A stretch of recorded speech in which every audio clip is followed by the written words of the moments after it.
ছেলের আমার প্রতি অগাধ সম্মান, আমার ঠিকানাটাই বৃদ্ধাশ্রম। নচিকেতার গানের এই কলি যেন এক বৃদ্ধা মায়ের কথায় আজ ফুটে উঠেছে বারবার।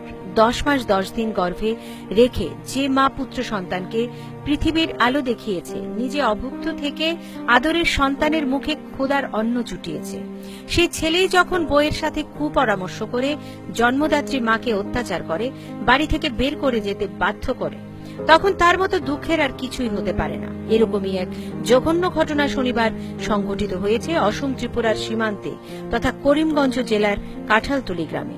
পুত্র আব্দুল কুসুদ ও তার স্ত্রী সুলতারা বেগম মিলে 100 বছরের বৃদ্ধা মা রাইমা বেগমকে মারধর করে ঘর থেকে বের করে দিয়েছে। অসহায় বৃদ্ধা রাইমা বেগম জানান, প্রথম দিকে সুলতানার অত্যাচার কম থাকলেও পরে তা মাত্রাধিক বৃদ্ধি পেয়েছে। বৃহস্পতিবার চরম সীমা লঙ্ঘন করেছে এবং ঘর থেকে মেরে তাড়িয়ে দেওয়া হয়েছে বৃদ্ধাকে। মহিলা শনিবার তার এই করুণ কাহিনী সাংবাদিকদের সামনে তুলে ধরেন।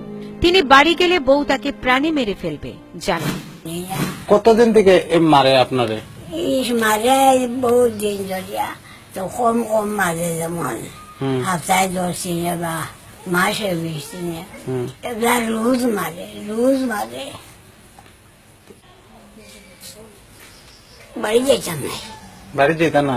না, বাড়িতে গেলে কি করবো? কিতা হইব গেলে? গেলেও মারি লাগব। ছেলের বউয়ে মারবো?